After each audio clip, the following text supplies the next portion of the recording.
Buen día. Y vamos a noticias internacionales. La tensión en Medio Oriente vuelve a escalar peligrosamente tras los nuevos ataques cruzados entre Irán e Israel, mientras que Estados Unidos advierte que podría tomar represalias directas contra Teherán. El presidente Donald Trump estaría considerando unirse a los ataques contra las instalaciones nucleares y militares de Irán, luego de pedir la rendición total del país. Queremos profundizar en este tema y vamos a tomar contacto con Diego Rojas, coordinador e investigador del Centro de Estudios Internacionales de la Universidad Católica. Diego, muchas gracias por este contacto. Buenos días. Hola Valentina, buen día, ¿cómo estás? Diego, lo primero que quería preguntar es cómo entendemos lo que está pasando ahora en Medio Oriente. Me imagino que tiene una directa relación desde el ataque de Hamás en octubre de 2023 a Israel hacia adelante. Pero ¿qué está buscando el gobierno de Netanyahu con atacar Irán en este momento? Bueno, diversas cosas, desde cosas muy inmediatas y cosas puntuales que sucedieron el día del ataque preventivo. Hay hechos políticos internos que hay que considerar y otros objetivos que más externos sobre el propio Irán. Internos principalmente por la defensa efectivamente que tiene Benjamín Netanyahu en su posición actual como primer ministro de Israel. Recordemos que el día en que se realizaron los ataques preventivos, la Knesset iba a votar su destitución, cosa que termina ganando extrañamente por 2 votos, y un tema bastante más peculiar respecto a la política interna de Israel y cómo se configuran muchas veces estas fuerzas que sostienen el gobierno actual de Benjamín Netanyahu, bastante cuestionado por casos de corrupción y otro tipo de cosas puntuales internas. También objetivos de sostener su postura frente a un país que no está también tan convencido muchas veces de este tipo de conflictos y de escalar en este tipo de afrentas contra sus vecinos. No es quizás algo tan popular tampoco, una cosa que hay que tener en consideración. Y también hay un objetivo netamente externo, de poder frenar un poco la influencia de un régimen que quizás uno a la lejanía lo puede observar como algo más turbulento, como suele ser Medio Oriente, pero Irán sigue siendo una maquinaria burocrática bastante bien aceptada y funcional. Mm. Es un régimen que funciona dentro de todo un espectro de países políticos que tienen a veces muchos desórdenes. Y acerca de ese régimen también es importante para recuperar un poco más de influencia dentro de la zona. Irán no es como otros países cercanos dentro del Medio Oriente que tienen deficiencias burocráticas. Irán sigue siendo un régimen funcional y sigue un régimen que se ha podido sostener durante el tiempo. Y quizás uno de los principales objetivos en torno a esto es precipitar la caída del régimen actual. Sí, a eso quería ir. Acá, claro, primero se parte por las centrales nucleares, ¿no? Pero el objetivo de Israel, ¿será ir más allá, ir a derrocar el gobierno clerical de Irán? Sí, yo creo que es también parte de un objetivo siempre se ha trazado. Obviamente existe la preocupación de contener el avance nuclear. Hay mucho también dentro del fondo de esto, porque si bien el objetivo es muchas veces estabilizar la región en torno al poderío nuclear que puede tener Irán, no hay que considerar este objetivo que es un poco más previsible de poder precipitar la caída de un régimen que lleva bastante tiempo funcionando y que no pareciera haber que haya tampoco, como se ha visto en redes sociales de llamado a alzarse contra el régimen, no pareciera ser algo que pudiera funcionar Mm. en el corto plazo. Entonces, quizás ese tipo de afrentas va un poco más allá de intentar precipitar un poco más la caída del régimen por la presión que podría tener en torno a sostener un conflicto armado. Acá, ¿qué rol podría jugar Estados Unidos? Que Donald Trump ha tenido varias declaraciones, algunas se alejan del conflicto, otras parecieran que se van acercando. Hoy día leía en la mañana que hay 30 aviones militares que han sido trasladados hasta la zona. No se sabe si esto tiene que ver justamente con lo que está pasando entre Israel e Irán. Aquí hay que mirar las cosas en un poco de perspectiva también. Recordemos que quizá uno de los principales aliados dentro de la política internacional de Estados Unidos y un aliado que marca pauta es Israel. Eso es efectivamente. Pero no hay que desmerecer cuál es la opinión pública que está teniendo hoy en día la ciudadanía en torno a la entrada del conflicto directamente a Estados Unidos. Mm. Si uno mira el pasado, otras veces que Estados Unidos ha intervenido en conflictos, pensemos en el más cercano que tenemos, como fue la guerra en Irak, el apoyo que había dentro de la ciudadanía no era tampoco algo tan amplio. Si miras hoy día las encuestas que existen sobre la evaluación de la participación de Estados Unidos en el conflicto, es bastante baja. Tiene alrededor más del 50% de rechazo. La población estadounidense respaldando la posición de Estados Unidos de entrar en el conflicto es baja, menos del 20%. Entonces también hay que mirar eso en perspectiva. Ahora, segunda cosa importante en torno a la figura de Donald Trump, recordemos cuál siempre ha sido su rol. Eh, si uno miraba lo que fue el primer gobierno de Donald Trump, donde la participación en conflictos fue bastante más baja que otros presidentes, uno podría tender a pensar de que la posición que va a tener Donald Trump es tratar siempre de sentarse a negociar, de poder extender las cosas para no tener conflictos, porque efectivamente eso merma la confianza de la ciudadanía estadounidense y también merma la confianza del panorama económico de Estados Unidos, que ya es Mm, actualmente algo bastante más frágil de lo que tenía Donald Trump en su primer gobierno. mm, Entonces, las declaraciones que hemos podido ver, que son medianamente entre querer hacer algo y tratar de resistirse a hacer, sí. va a seguir continuando. No sé si efectivamente va a haber realmente una participación directa de Estados Unidos en este conflicto, porque hay que evaluar efectivamente las variables que te comentaba. Pero sí vamos a seguir viendo un Donald Trump que ha tenido esa capacidad de dar declaraciones, de decir que yo no quiero negociar, de amenazar con eliminar al líder iraní, y ese tipo de cosas que ya ha sido actual con la actual retórica del presidente Donald Trump en muchos otros temas. Diego, acá Irán también ha amenazado con atacar, ha amenazado mira, por ejemplo, acá tengo el líder supremo Ayatollah Ali Khamenei, afirmó que su país no tendrá piedad con el poder israelí, ha hecho este tipo de amenazas, de respuesta. Pero ¿qué capacidad tiene Irán de responder a Israel y que este conflicto escale en mayor medida a lo que ya estamos viendo?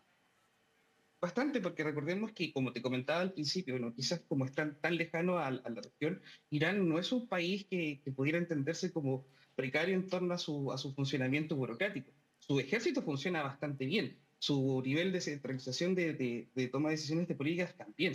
Es muy distinto a lo que pasa con otros regímenes, como podría ser, por ejemplo, Afganistán o otros países de la zona. La capacidad de tener un conflicto armado con una potencia regional como es Irán no sería menor. Y sí, efectivamente es capaz de poder sostener un conflicto de un poco más distendido en el tiempo, no estas escaramuzas que hemos visto muchas veces con grupos terroristas puntuales o con algunos países puntuales donde hay algún intercambio de cohetes. Efectivamente, una guerra más entrelazada podría ser sostenida por Irán y podría alargarse en el tiempo. Y sí existe efectivamente capacidad del Estado iraní de poder sostener esto. ¿Y qué aliados le quedan a Irán? Porque también revisaba en BBC que hablaba de aliados de Irán que se han visto debilitados en el tiempo. ¿Cómo se da la configuración geopolítica y de Medio Oriente en cuanto a las alianzas en esta situación actual? Bueno, también no solamente dentro de Medio Oriente, hay que tener en cuenta los aliados fuera de Medio Oriente que sí terminan haciendo un juego geopolítico bastante más interesante. Puede ser el caso de la India, puede ser el caso de China, puede ser el caso de la misma Rusia, que terminan configurando un eje un poco más, mucho más estrecho y mucho más de vinculación. Efectivamente, Irán tiene todavía aliados potenciales, pero más menores dentro de Medio Oriente, pero yo creo que lo que hay que tomar en cuenta es cómo afectaría efectivamente al planteamiento geopolítico un conflicto que partiera en Medio Oriente porque se configura con otras potencias en ello. Lo mismo que pasaría efectivamente si Estados Unidos decidiera efectivamente participar dentro de este conflicto, hay otras potencias que se verían arrastradas a esto. Lo mismo pasaría con Irán. No solamente hay que considerar sus aliados regionales, sino que los aliados potenciales que tiene a nivel global. Claro, es una situación ahí bastante compleja lo que pasa en Medio Oriente, esta incertidumbre respecto a Estados Unidos, pero tú nos dices, Diego, acá no habría quizás prontas acciones de Estados Unidos. A nivel internacional también vemos un Israel que, claro, toma esta acción respecto a Irán, pero todavía sigue el conflicto en Franja de Gaza, ¿cierto? Ha habido muchos llamados a que se pueda acceder a más ayuda por la situación humanitaria que se vive en Gaza. ¿Qué pasa con Israel? ¿Cómo ha cambiado también su política militar en los últimos años y el protagonismo de Netanyahu en esto? Sí, se ha recrudecido y se ha tratado de imponer como una especie de salvavidas muchas veces a cuando Benjamín Netanyahu se ve afectado por su orden interno. No, insisto, no fue tampoco algo tan inesperado, o sea, fue algo muy extraño que el mismo día en que se iba a votar la caída de su gobierno, termina ganando de una manera Mm. bastante extraña con estos dos votos, se decía recrudecer este tipo de afrentas. Hay también discusiones internas mucho más puntuales que son difíciles de explicar, principalmente con la vinculación con grupos religiosos más ortodoxos, que demandan ciertos beneficios en torno a estos conflictos de no participar, de quedarse al margen, donde tiene que negociar muchas veces Benjamín Netanyahu. Y ahora, externamente, efectivamente, ahí existe una presión sobre Israel, sobre muchas cosas que hoy día hemos visto incluso desde octubre del año pasado. Eh, no va a dejar de contar con sus aliados clásicos, eso es un hecho, porque precisamente parte de la apuesta que hacen estos aliados es tratar de estabilizar la región. Eh, Quizás muchas veces los aliados potenciales de Israel van a tratar de prevalecer de que se puedan sentar a una mesa a negociar, pero evidentemente en el caso de que este conflicto escalara, muchos de los aliados van a tener que tomar la decisión de respaldar un país que en otros tiempos era un eje puntual de poder sostener o poder sostener un régimen democrático dentro del Medio Oriente. Hoy en día no sé si eso es tan así, con toda la evolución que ha tenido la política israelí en el último tiempo, pero creo que sigue siendo el mismo objetivo de política exterior de los aliados potenciales de Israel de respaldarlo y de poder respaldar ese tipo de régimen dentro de la región. A nivel internacional, ¿cómo se ha dado también la respuesta hacia lo que pasa en Israel, hacia las acciones que está tomando en Gaza? Porque acá vemos quizás, digamos, una escena internacional en donde quizás hay muchas críticas, pero no hay nada que se pueda hacer frente a la autonomía de Israel. No, efectivamente, y no hay mucho que se pueda hacer porque es parte de su política que siempre ha sido de esa misma, de una sola línea.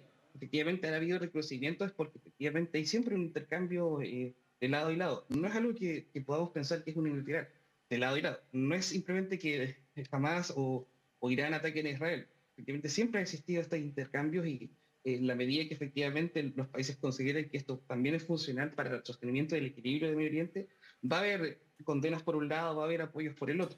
Y es por eso es tan difícil quizás también poder tomar una postura y resolver un poco qué es correcto o no dentro de este conflicto. Mm. Porque al final los aliados de cada uno van a poner una posición diciendo es correcto por ellos me atacaron primero o es correcto por ellos me atacaron primero. Y es algo que una dinámica que se ha dado históricamente dentro de la región. Pero creo que hoy en día hay cosas un poco más puntuales en torno a cuál es, primero, lo que tú mencionaste, la figura de Benjamín Netanyahu hoy en día en Israel, que es clave. No se puede entender los últimos 20 años o Mm. más de política de israelí sin entender la posición que ha tenido Benjamín Netanyahu en todo esto. Y es un actor que mientras siga estando dentro del tablero político, va a seguir marcando la pauta de lo que va a ser efectivamente la postura de Israel frente a sus países vecinos y frente también a su política exterior con ellos y sus políticas bélicas contra ellos. Sí, pero Netanyahu sigue teniendo, como tú dices, cierto poder de acción, ¿no? De maniobra para cuando pareciera que puede tener una baja o algo puede cambiar en su liderazgo, se toma acciones que cambian ese escenario, Diego. ¿Qué podemos esperar de lo que pasa en Medio Oriente?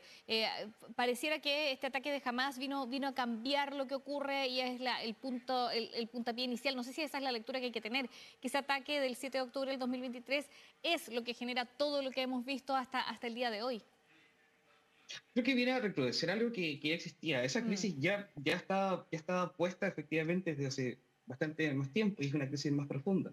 Pasa Sí. también por entender el rol de Irán actualmente dentro de la región, que no es menor.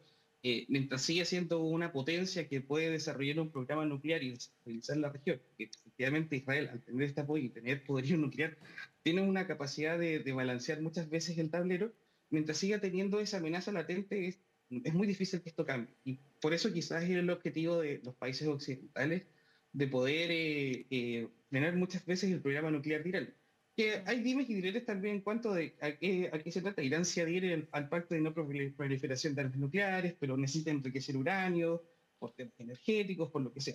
Eh, Puede haber todo un poco de propaganda en torno a esto, pero efectivamente creo que pasa un poco por eso, de poder estabilizar precisamente la región en torno a una potencia regional que sí presenta una amenaza latente para los intereses de Israel y para la región en sí. Bien, quedamos ahí atentos a lo que ocurra, las próximas acciones entre Israel e Irán, también a quizás el rol que pudiera tomar eventualmente Estados Unidos frente a este conflicto. Diego Rojas, muchas gracias por esta conversación con Canal 24 Horas. Que tengas buen día. Gracias, Valentina. Buen día, que estén bien.